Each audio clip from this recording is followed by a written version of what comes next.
మన ఇద్దరి మధ్య ఒక మాట నిలబెట్టుకుందాం. ఓకే. ఏమండి, ఈవిడేమో నన్ను 2 నిమిషాలు మాట్లాడమంది, నేనేమో 5 నిమిషాలన్నా మాట్లాడతానని అడుగుతున్నా. మా ఇద్దరి మధ్య బేరం కుదరటం లేదు. మాట్లాడేది ఎవరి గురించి? పవన్ కళ్యాణ్ గురించి. పవన్ కళ్యాణ్ గురించి మాట్లాడాలంటే 2 నిమిషాలు మాట్లాడటం కంటే చాలా థ్యాంక్స్ అండి, సంతోషం అని వెళ్ళిపోవచ్చు. అలా చేయనా సార్? 2 నిమిషాలు ఇక్కడ, 3 నిమిషాలు నాతో ఫోన్లో మాట్లాడరా? Okay sir. ఒకటి ఇప్పుడు ఇక్కడి నుంచి లెక్కేసుకోండి టైము, ఇందాకటి కాదు.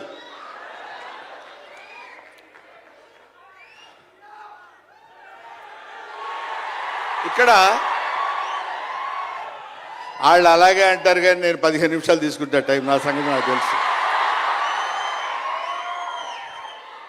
పవన్ కళ్యాణ్ గారి గురించి నేను ప్రత్యేకంగా చెప్పాల్సిన అవసరం లేదు. ఆయన మానవత్వం పరిమళించిన మంచి మనిషి.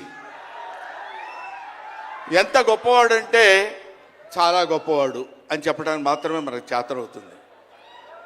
చిన్నప్పటి నుంచి ఆయన 17వ సంవత్సరం నుంచి నేను చూస్తున్నటువంటి వ్యక్తిగా నాకు తెలుసు. అప్పటి నుంచి ఇప్పటి వరకు ఏదో ఏదో ఏదో చెయ్యాలి అనేటువంటి తపనతోటి సమాజానికి ఏదో ఉపయోగపడాలి, I want to do something for the society sir అని చెప్పినప్పటి నుంచి ఇప్పటి వరకు నాకు తెలుసు. అప్పటి నుంచి ఇప్పటి వరకు ఎదురు లేకుండా తనంతట తను వేసుకున్నటువంటి బాటలో నడుస్తూ వెళ్ళాడు తప్ప ఎవరి బాటలో నడిచి వెళ్ళలేదు పవన్ కళ్యాణ్. మైండ్ తన బాటలో వస్తున్నటువంటి ముళ్ళు, అవాంతరాలు, కష్టాలు, సుఖాలు తనంతట తాను ఎదురు తిరిగి రొమ్ము విరిచి నడుచుకుంటూ వెళ్ళాడు తప్ప ఎవరు వేసుకున్న బాటలో వెళ్ళలేదు. ఆయన వేసుకున్న బాటలో 10 మందిని నడిపిస్తూ వచ్చాడు. ఒక్క మాటలో చెప్పాలంటే ఆయన ఒక స్వయం శిల్పి, తన్ను తాను చెక్కుకున్నటువంటి శిల్పి.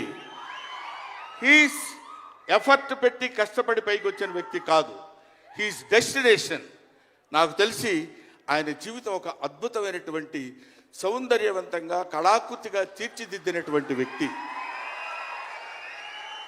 ఈయన దేవుణ్ణి ఎందుకు నమ్ముకున్నాడు అనేటువంటి ఆలోచన మనకు వస్తే, ఏదో ఒక మధ్యతరగతి కుటుంబంలో పుట్టినటువంటి వ్యక్తి అలా అలా తను తాను పెంచుకుంటూ వస్తే తెలియదు భగవంతుడు ఎక్కడ ఎలా తలుపు తిప్పుతాడో తెలియకుండా ఆయన తను ఎలా మలుపు తిప్పుకున్నాడంటే, ఈయన సినిమా యాక్టర్ ఏంటి, ఎవరితో మాట్లాడు, ఎటు పక్కన నిలబడతాడు, ఈయన సినిమా యాక్టర్ ఏంటి అని మనం అనుకుంటే, కాదురా నువ్వు సినిమా యాక్టర్ అయి తీరాలని చిరంజీవి గారు, సురేఖ గారి ప్రోత్సాహంతో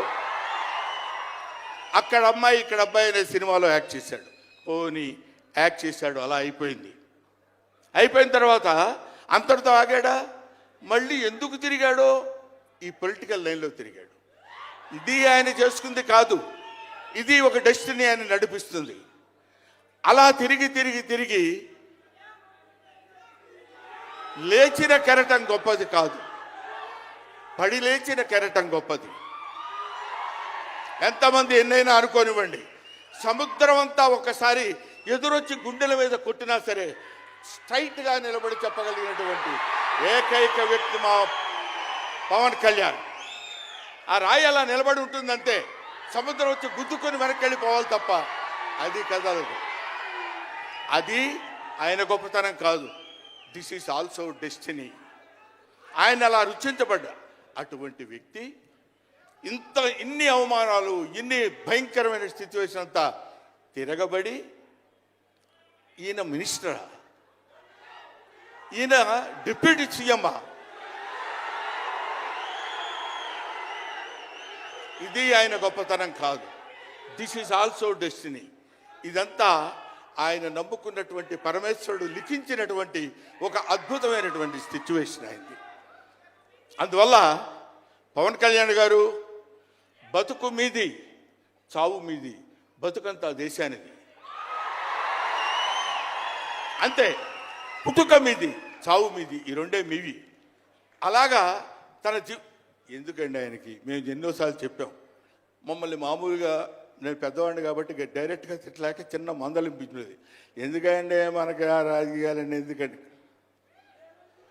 నో, ఎప్పుడైతే మూర్ఖత్వం అనే పదం మనం వాడతాం, కానీ మూర్ఖత్వానికి ఇంకో పదం ఏంటంటే పట్టుదల.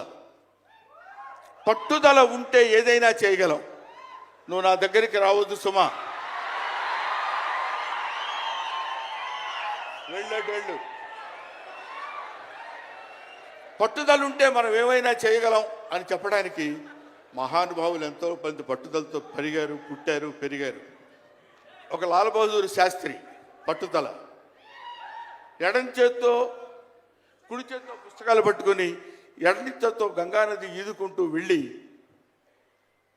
చదువుకున్నటువంటి దాదాసాహెబ్ ఫాల్కే అంబేద్కర్.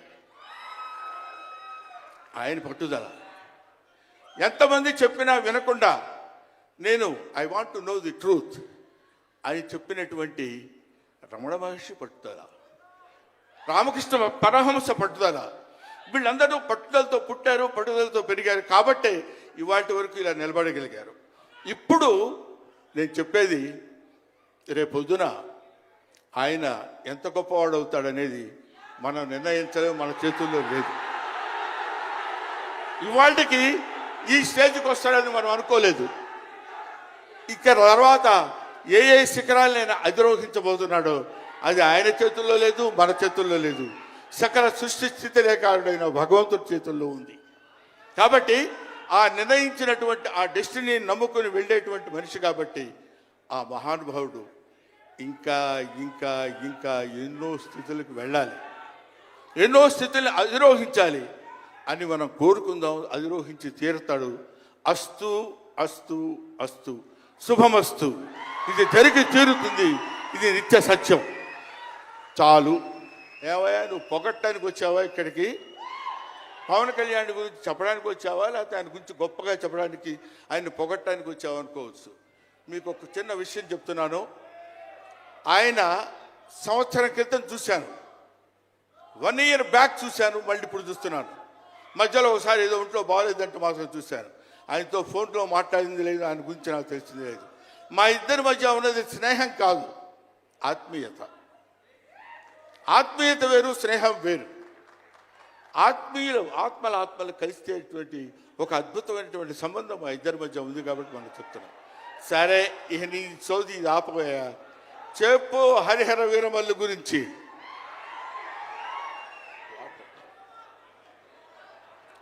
హరిహర వీరమల్లు ఇందాక తమ్ముడు భరణి చెప్పినట్టు, శివుడు ఒక్కడొస్తేనే, శివతాండవం చేస్తే 14 లోకాలు దద్దరిల్లిపోతాయని చెప్తారు. అవునా?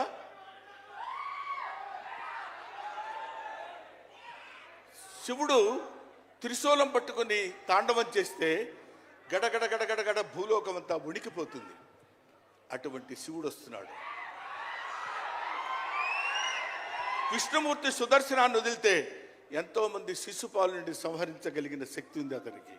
ఒకడు హరుడు, ఒకడు హరి. విష్ణుమూర్తి, శివుడు వీళ్ళిద్దరూ కలిసి వస్తున్నాడు. హరిహర వీరమల్లు పేరుతో వచ్చినటువంటి హరిహర.